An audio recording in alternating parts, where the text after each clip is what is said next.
Are you someone who's ever been judged based on your appearance? Imagine walking into a store, minding your own business, only to be insulted by a manager who assumes you can't afford anything just because of how you look. That's exactly what happened to one man in a mall, but his reaction? It left everyone in shock. Mark was just another shopper, looking for a few items. But when he entered the clothing store, he wasn't prepared for the encounter that would change everything. The manager, a woman in her 30s, looked at him with clear judgment and decided to make assumptions about him based solely on his appearance. "Can you really afford anything here?" she asked him with a sneer. But Mark wasn't just any customer. What happened next wasn't just a confrontation.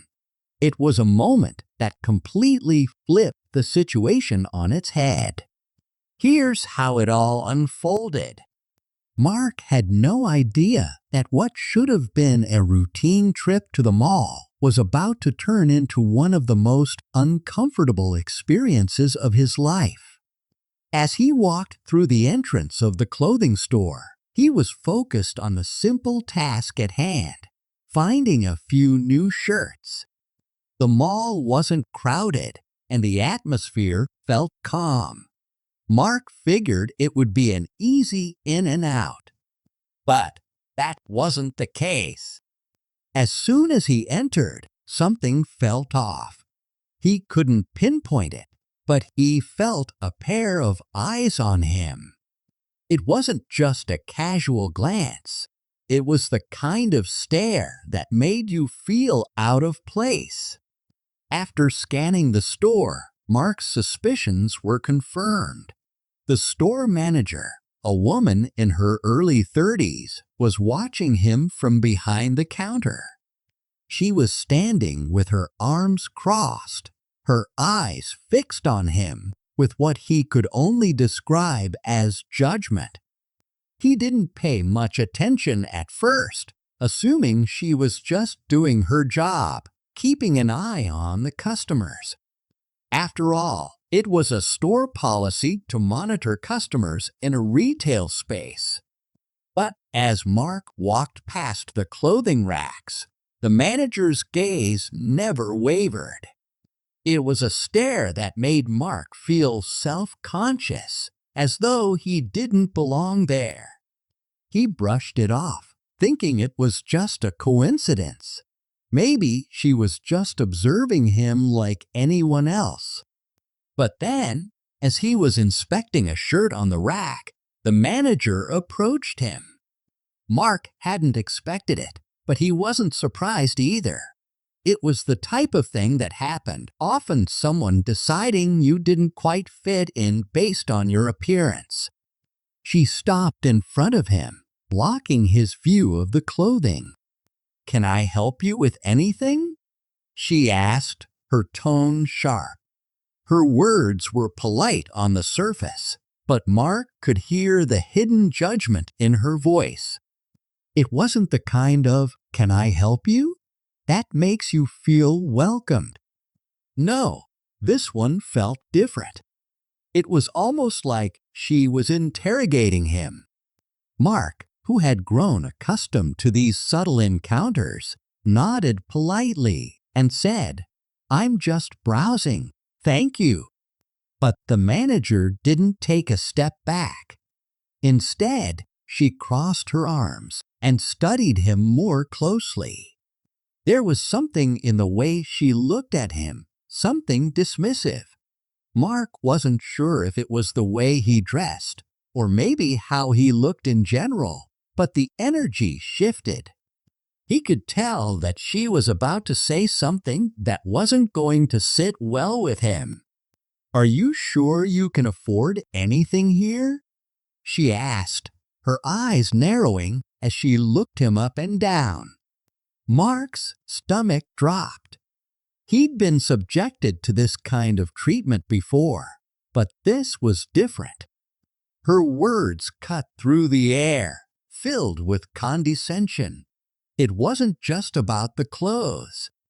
It was about her assumption, an assumption based solely on his appearance.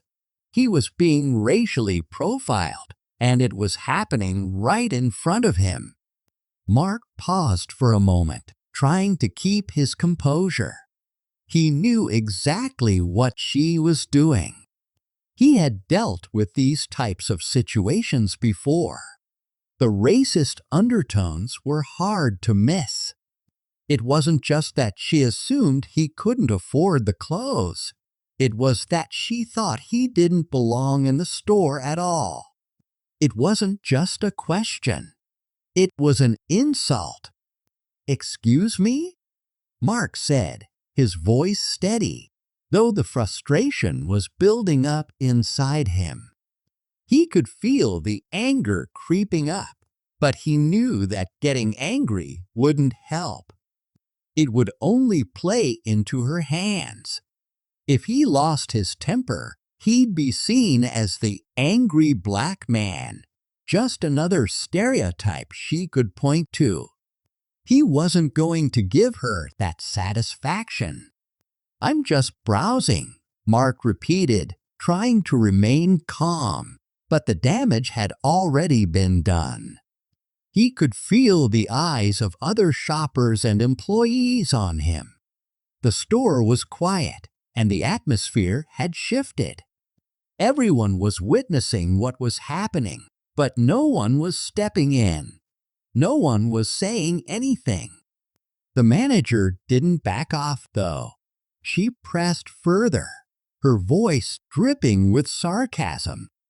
"I'm just making sure you're not wasting your time. Some people don't know what they're looking for, you know? Maybe this store isn't for everyone." Mark's heart pounded in his chest, but he didn't let his anger show. He could feel all the years of dealing with this kind of treatment bubbling up inside him, but he wasn't going to let her get the best of him. He knew this wasn't just a mistake. This wasn't a case of poor customer service. This was racism, plain and simple. But he wasn't going to let her see how much it hurt.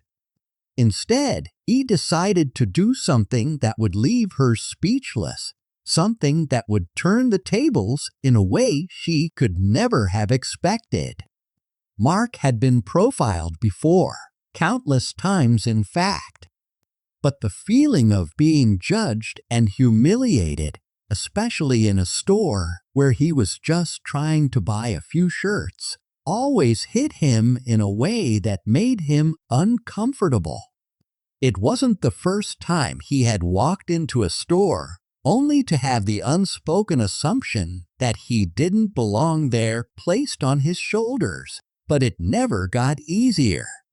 The manager's words were sharp, cutting through the air like a blade.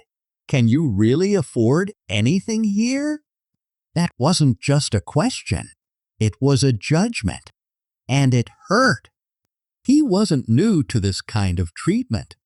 Mark had been in situations before where people assumed that because he was black, he couldn't possibly afford high-end clothes, or that he didn't have the right look to fit into their spaces. It was a part of life that he had learned to navigate carefully, especially in retail environments. But something about today felt different. The store manager wasn't just being rude, she was being blatant. Her tone, her attitude, it was all too familiar. But Mark had dealt with this in so many places, and over the years, he had learned how to respond without feeding into the negativity. Most people would have gotten angry. Most people would have shouted or tried to argue. But Mark knew better. He had lived too long dealing with this kind of treatment to let his emotions control the situation. He had seen it time and time again, the stereotype of the angry black man used against him whenever he dared to stand up for himself. If he raised his voice, if he challenged her, it would only confirm the manager's assumption that he was out of place.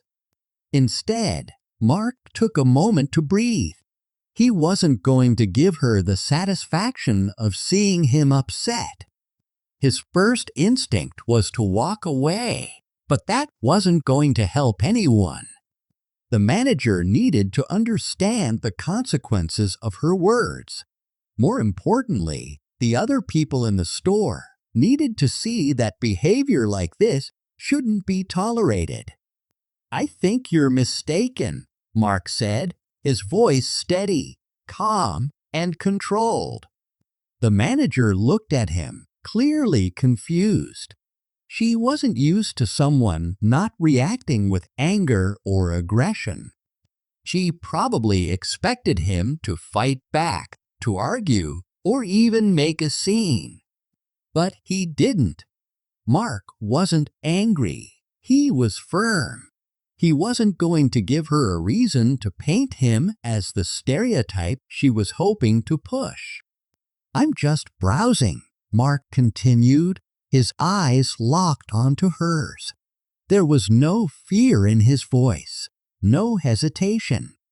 He wasn't going to let her have the upper hand. "I'm not sure what gave you the impression I couldn't afford anything here." The manager was caught off guard. She hadn't expected him to speak with such calm authority. She didn't know how to respond. Most people who faced racial profiling would either freeze or lash out. But Mark wasn't giving her either of those reactions. He wasn't a victim in this situation, and he wasn't about to let her make him one. She probably assumed that, like many others, he would back down or leave quietly. But Mark wasn't going anywhere. For a moment, there was silence between them. The manager's face flushed with embarrassment, but she quickly recovered. She tried to maintain her composure, but the discomfort was palpable. She knew she had crossed a line, but she wasn't ready to back down yet. "I'm just making sure you're comfortable," she said, though her voice lacked conviction. Mark wasn't buying it. "I don't need your help," he replied, his voice firm. "But I would appreciate it if you would treat me like any other customer in here." The manager took a step back, clearly flustered. She didn't know how to handle someone who wasn't reacting the way she expected. She had probably been trained to deal with customers like him, those who would get upset and cause a scene, making them easy targets for her control. But Mark was different. He wasn't following the script. "I think it's best if we talk to your supervisor," Mark said, his tone leaving no room for argument. The manager blinked, trying to grasp the situation. Mark had not only called her out, but he had done so without raising his voice, without anger or emotion clouding his response. It was a move that threw her completely off balance. She didn't know how to handle a situation where the person she was trying to put down wasn't giving in to the typical script. "Fine," she muttered, clearly unwilling to escalate things further. But Mark had already won. He had forced her into a position where she had no choice but to acknowledge her mistake. The manager walked away to fetch the store supervisor, but Mark didn't move from his spot. He didn't need to go anywhere. This was his moment. He had already made his point without having to raise his voice or make a spectacle. The power had shifted. In that silence, Mark could feel the other customers in the store eyeing him. He didn't care. They were watching, and they were witnessing how things should be done. Mark wasn't just defending his right to shop in peace.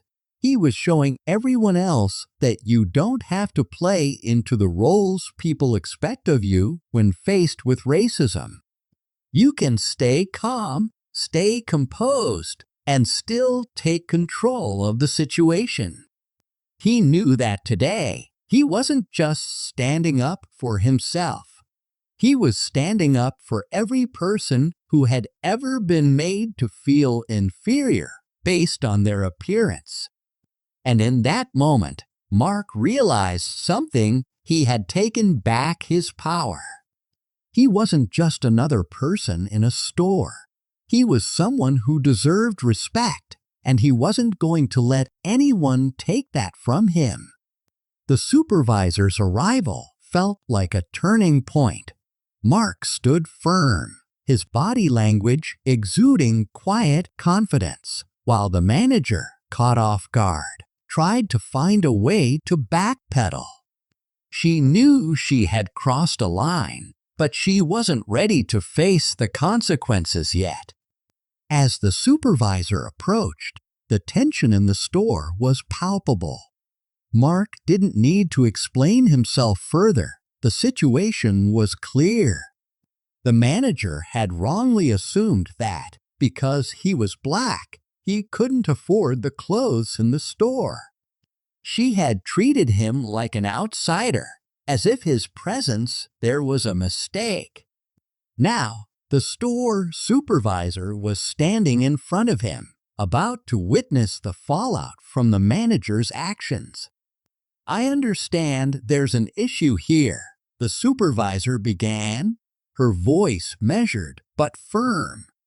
She immediately turned to the manager, expecting an explanation, but the manager's flustered response was hardly convincing.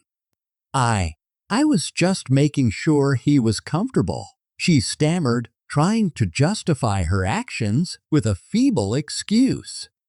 "We don't want anyone to feel out of place here." Mark wasn't having it. He knew exactly what she meant when she said that, and he wasn't going to let her wiggle out of it with vague statements. "What she really meant," he said, his voice cutting through the manager's words like a knife, "was that she thought I didn't belong here. That's what she meant by comfortable. She assumed that because of the color of my skin, I couldn't afford what's on your shelves." There it was, laid bare. The store manager's racism wasn't something subtle, it was blatant. It wasn't a misunderstanding, it was a deliberate action. And Mark wasn't going to allow anyone to downplay it. His words were calm but powerful. The manager's eyes widened as she realized he wasn't just going to walk away in embarrassment or shame. He was standing his ground. He wasn't afraid to call out the discrimination he faced. "I never meant to offend you," the manager mumbled, but her apology was hollow. She had no idea how deeply her actions had hurt Mark, and it was clear she wasn't ready to truly acknowledge the gravity of what she had done. The supervisor looked between them, the discomfort in the room now impossible to ignore. The supervisor didn't give the manager a chance to deflect. She turned toward Mark, her expression serious but apologetic. "I want to sincerely apologize for what happened here. This kind of behavior isn't acceptable in our store. I'll make sure we take action to ensure this doesn't happen again." Mark wasn't satisfied with just words. The manager's apology was as weak as the supervisor's initial reaction had been. He had been through enough of this in his life to know that words alone wouldn't make a difference. Action was what mattered. "I think you owe me more than an apology," Mark said, his voice unwavering. "You owe me and every other person who comes into this store a commitment to do better. You need to make sure this doesn't happen again. I'm not the only one who's been treated this way." The supervisor nodded, clearly taken aback by Mark's assertiveness. She hadn't expected him to demand more than just an apology. But Mark wasn't backing down. His words were heavy with meaning, and he knew the truth: racism wasn't a mistake. It wasn't something that could be wiped away with a few kind words. It had to be addressed head-on, in a way that left no room for doubt. "I'll make sure we handle this," the supervisor said, her voice steady, though clearly trying to gain control of the situation. "We will take this seriously and make sure there are proper repercussions for your actions," she said, turning to the manager, who was now visibly uncomfortable. "I'll make sure it never happens again," the supervisor continued, more firmly now. But Mark wasn't convinced yet. He knew words weren't enough. The store needed to do more than just reprimand the manager. It needed to show real change. "There's one more thing," Mark said. The supervisor looked at him, waiting for his next demand. Mark wasn't finished. "I think it's important that you let your customers know what happened here. You need to acknowledge that racism happened, and you need to make it clear that this is not acceptable. Not just for me, but for anyone who comes in here." There was a long pause as the supervisor absorbed what Mark was saying. The manager stood by, silently, no longer trying to defend her actions. The other customers in the store, who had been watching this whole exchange unfold, remained quiet, but Mark could feel their eyes on him. He wasn't just speaking for himself anymore. He was speaking for everyone who had ever been made to feel less than because of their race. "I'll make sure we handle it properly," the supervisor said, her voice now softer, acknowledging the gravity of Mark's request. "We'll issue a public statement, and we'll make sure the staff receives proper training." That was it. Mark knew that his words had made an impact. The supervisor had promised action, real, tangible action. He didn't need to hear more. He had done what he came here to do. He had turned the tables, forcing the store to reckon with its own racism in front of everyone who had witnessed the event. As Mark turned to leave, he felt a weight lift off his shoulders. He had stood up, not just for himself, but for everyone who had ever faced the same judgment. He had made a statement. Racism would no longer be allowed to slide by unnoticed. And in that moment, the power shifted. The store was forced to confront its own biases, and Mark had made sure that they couldn't just sweep it under the rug. He had made a difference. The store had just learned a valuable lesson, but it wasn't the manager's apology or the supervisor's words that would make the real impact. It was Mark's refusal to accept anything less than respect.